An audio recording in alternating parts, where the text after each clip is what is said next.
আজ শুক্রবার 25শে পৌষ 2025 সালে 10ই জানুয়ারি। মিথুন রাশি, মিথুন লগ্ন, জেমিনি সাইনের জাতক জাতিকাদের আজকের দিনটি কিন্তু এক প্রকার মধ্যম প্রকৃতির অতিবাহিত হতে চলেছে।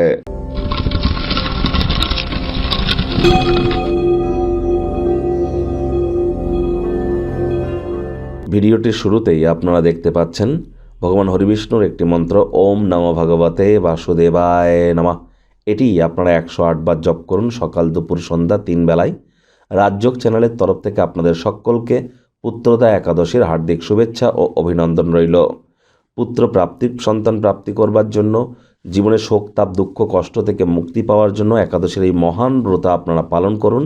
না করতে পারলে নিরামিষ খাদ্য খাবার খান, মদ মাংস খাবেন না, তামসিক জীবনযাপনের আশ্রয় নেবেন না, সাত্ত্বিকতা গ্রহণ করবার চেষ্টা করুন। আর যারা ভগবান শ্রীকৃষ্ণের ভক্ত আছেন তারা বলুন, হে কৃষ্ণ করুণা সিন্ধু দীনবন্ধু জগতপতে গোপেশ গোপিকাকান্ত রাধাকান্ত নমস্তুতে। বন্ধুরা, এই 2025 সাল কিন্তু মঙ্গলের বছর, সংখ্যাতত্ত্ববিদ্যা অনুযায়ী যোগ করলে অত্যন্ত গুরুত্বপূর্ণ একটি বছর এটি। আর এই বছরটি আপনাদের ক্ষেত্রে ঠিক কেমন অতিবাহিত হবে, চ্যানেলে অলরেডি কিন্তু ভিডিও আপলোড করা হয়েছে, সময় সুযোগ বুঝে দেখে শুনে নেবেন। আই বাটনে আমরা লিঙ্ক দিয়ে দিয়েছি। ভাগ্য মিটার আজ আপনাদের বলছে 8 আউট অফ 10 ভাগ্য আপনাদের অনুকূলেই থাকবে, তবে সম্পর্কের ক্ষেত্রে এবং কর্মজাগতিক ব্যাপারে আপনাদেরকে একটু সাবধানতা অবলম্বন করেই চলতে হবে। দীর্ঘদিনের পুরনো কোনো রোগ শোক বা মানসিক দুশ্চিন্তা থেকে আজ কিন্তু আপনারা মুক্তি পেতে পারেন। কায়িক পরিশ্রম হলেও শরীর মনে সতেজতা এবং তরতাজাই আপনারা অনুভব করবেন। দীর্ঘদিনের পুরনো রোগ শোক থেকে মুক্তি পাওয়ার পাশাপাশি আজ আপনারা যদি চান তাহলে কিন্তু আপনার সেই শক্তি থাকবে যে কর্ম করতে যা সময় লাগে তা অর্ধেক সময়ের মধ্যেই আপনারা সমাপ্ত করতে পারেন। সুতরাং সময় সুযোগের সদ্ব্যবহার আজ করতে যেন ভুলবেন না। অর্থগত ব্যাপারে আয় ইনকাম আজ আপনাদের বাড়বে। পিতা বা পিতৃতুল্য কোনো ব্যক্তিবর্গের পরামর্শ আজ কিন্তু আপনাকে উপকৃত করতে পারে। নতুন উদ্যোগ পরিকল্পনার পাশাপাশি নতুন নির্মাণ কার্যের শুরুয়াতও আজ করা যেতেই পারে। চাকরিজীবী যারা আছেন তাদেরকে অফিসে কম কথা বলে কাজ বেশি করতে হবে।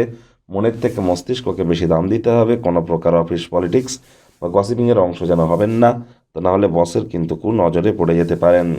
রাজনীতিবিদ যারা আছেন জনসংযোগ বৃদ্ধি করুন, তবেই কিন্তু সমাজে আপনাদের পপুলারিটি বাড়বে। শর্টকাট অবলম্বন করে খুব বেশি দূর কিন্তু এগোতে পারবেন না। শিক্ষার্থী বিদ্যার্থীদের পড়াশোনায় মনোযোগ আরও বৃদ্ধি করতে হবে উচ্চশিক্ষার জন্য। যারা বিদেশ যাত্রার কথা ভাবছিলেন, ভাগ্যদেবী আজ কিন্তু আপনাদের পক্ষে নেই। শত্রুপক্ষ, বিরোধী পক্ষ আজ কিন্তু খুব একটি শক্তিশালী থাকছে না। প্রেমিক প্রেমিকা, স্বামী স্ত্রী, ভালোবাসার মানুষের চরিত্র নিয়ে সন্দেহ বাতিক হলেই কিন্তু ক্ষতি। তৃতীয় কোনো ব্যক্তিকে ভুলেও আপনাদের সম্পর্কের মধ্যে যেন প্রবেশ করতে দেবেন না। সম্পর্কের দুর্বলতা কিন্তু মারাত্মক আকারে বেড়ে যেতে পারে। শত্রুপক্ষ, বিরোধী পক্ষ যেমন শক্তিশালী থাকছে, আপনি যদি চান তাহলে কিন্তু তারা আপনাদের থেকে অনেক দূরত্বতা বজায় রাখতেই পারে। সকলের সাথে হৃদ্যতাপূর্ণ সম্পর্ক বজায় রাখুন। দূরবর্তী স্থানে যাত্রা ভ্রমণ আনন্দদায়ক হবে না, কিন্তু আপনাকে গুরুত্বপূর্ণ কিছু যোগাযোগ বানাতে কিন্তু সাহায্য করবে। পার্টনারশিপ বা যৌথ বিজনেস বা অংশীদারিত্বে না যাওয়াই কিন্তু আজ আপনাদের ভালো, কারণ আপনার পার্টনারেরা কিন্তু আপনার থেকে অযথা সুযোগ কিন্তু গ্রহণ করতেই পারে। আজ আপনার কাছের মানুষের সাথে মতামত ভিন্ন হলেও চেষ্টা করবেন অহেতুক তর্ক বিতর্ক করা থেকে বিরত থাকা। মোটের উপরে লাভজনক কিন্তু একটি দিন।